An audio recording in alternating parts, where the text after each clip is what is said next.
The next discrete probability distribution is called Poisson distribution, and it has some similarities between similarities with the binomial distribution, but there is some fundamental difference as well. So here we are not looking at number of discrete trials. So in binomial you attempt something, and then that attempt results in either success or failure. But here in Poisson, then you're only observing how many successes happen in a continuous space, okay, or region. So number of successes in a slice of time or space, and then the parameter here is that what is the average rate of success. So if you're looking at how many telephone calls come into a switchboard, say in 1 hour, right? Now we need to know what the average rate is. Suppose if the average rate is 1 call every 5 minutes, okay, then in 1 hour, so the average rate is 12, right? So you use that and then compute probabilities as to how many calls you will say. So given the average rate is 12, what is the probability that you have no calls at all? What's the probability that you get 10 calls? What's the probability you get 20 calls? What's the probability you get 100 calls? So you're now observing over a slice of time, okay, how many successes there are given the average rate of success. And it can also be a region, a slice of region. So for example, carpet manufacturing. So you see how many blemishes there are in a square yard of carpet. Or if it is copper wire, then how many dents there are in the copper wire in 1 meter of length. So all these are examples of Poisson distribution, and lambda is the parameter which is the average rate for the given slice, how big the slice is, and for that slice you need to know what is the average rate, and based on that average rate then you come up with the probability. And the larger the binomial distribution, when number of trials is really large, we can use Poisson distribution as a kind of a stand-in. So continuing exposure to event without discrete trials or the binomial distribution. So that's what that is.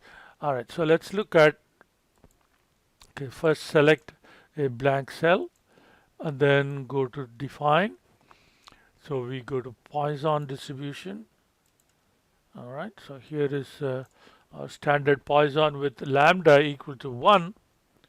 Okay. So if lambda is 10, then you start seeing a normal distribution like shape, right?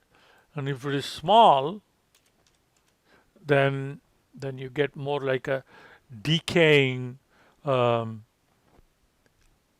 shape, okay, but spikes that are they're not close together. Now finally we can also have discrete distributions that we define. So for example, you have collected empirical data. So you have collected empirical data and you've constructed a frequency distribution. So for example, you have say x, and the possible values of x are 0, 1 through 10, okay, and based on the frequency distribution, okay, so if the relative frequencies relative frequencies can be considered as probability, and if the probabilities are like 0.01, 0.02, 0.03, 0.1, 0.2, 0.3, 0.2, 0.1, 0.01, 0.015, 0.015. Okay. The only requirement is that individual probabilities are positive, okay, or 0. 0 is allowed, not negative, and the probabilities must sum to 1. So that is the requirement. So if that is so, then we can define the probability as this. So let's look at select a blank cell, go to distribution, define, then select discrete. So that's the discrete distribution.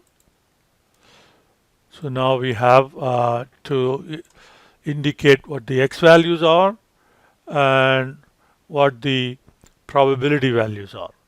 So here is x table. So click that and highlight the values of x, and then click that, highlight the values of the probabilities, and you have the distribution. So that's the distribution. So if you click OK, that distribution will be inserted into this cell. Okay. Of course, it's going to sample values from this range. So that's what you see here. D19 to D29 are the x values, E19 to E29 are the probability values.